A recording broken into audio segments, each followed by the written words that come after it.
ఇంకా 34 days మాత్రమే ఉన్నాయి డేవిడ్ ఓవెన్స్ పుల్అప్ రికార్డ్ని బ్రేక్ చేయడానికి. సో ఏమవుతుందంటే యూజువల్గా డైలీ వర్కౌట్ చేసి మ్యూజిక్ యాడ్ చేసి వదిలేస్తున్నాను. నా డైలీ లైఫ్ స్టైల్ ఎందుకు చూపించలేదంటే నేను రీసెంట్లీ జాబ్ సర్చింగ్ పైన ఎక్కువ ఫోకస్గా ఉన్నాను. అండ్ దానివల్ల నా డైలీ రొటీన్ అనేది ప్రాపర్గా ఫిక్స్ అవ్వట్లేదు. లైక్ గజిబిజి అవుతుంది. టాస్క్లు ఏవైతే అనుకుంటున్నానో అవి కంప్లీట్ అవుతున్నాయి, కానీ నేను ఇవన్నీ రికార్డ్ చేసి పర్టికులర్గా చూపించలేకపోతున్నాను. అండ్ కొన్నిసార్లు నా వర్క్స్ కూడా ఏం అవ్వట్లేదు. లైక్ మెయిన్లీ లేజినెస్ అనుకోండి బాగా ఎక్కువైపోయింది, ప్రొకాస్టినేషన్.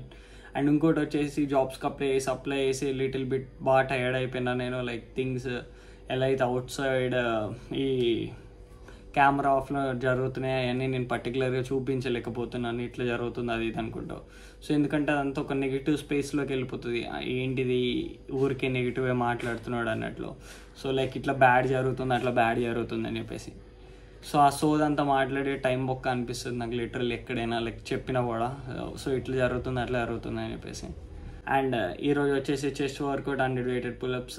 సో తర్వాత వచ్చేసి ఒక ఫ్యాషన్ వీడియో తీయాలి. అండ్ ఇప్పుడు ఆ వీడియో తీయడానికి కూడా నా దగ్గర రింగ్ లైట్ సరిగ్గా పనిచేయట్లేదు. సో లైక్ ఉన్న ఒక్క లైట్ తోటి నేను ఈ వీడియోతో తీయాలి. నేను ఐఫోన్లోనే రికార్డ్ చేస్తాను. సో నేను ఆ వీడియో రికార్డ్ చేసేటప్పుడు నేను ఏం చేస్తున్నాను అని చెప్పేసి వీడియోని రికార్డ్ చేయలేను ఇంకోటి. సో నా కెమెరా వర్క్ చేయాలంటే లైటింగ్ చాలా ఎక్కువ ఉండాలి. సో లిటిల్ బిట్ ఆఫ్ ట్రబుల్స్లో ఉన్నాం. సో అన్నీ సెట్ అవుతాయి సూన్గానే. సో అంతే కేసు మళ్ళీ కలుద్దాం 100 weighted pull-ups తోటి.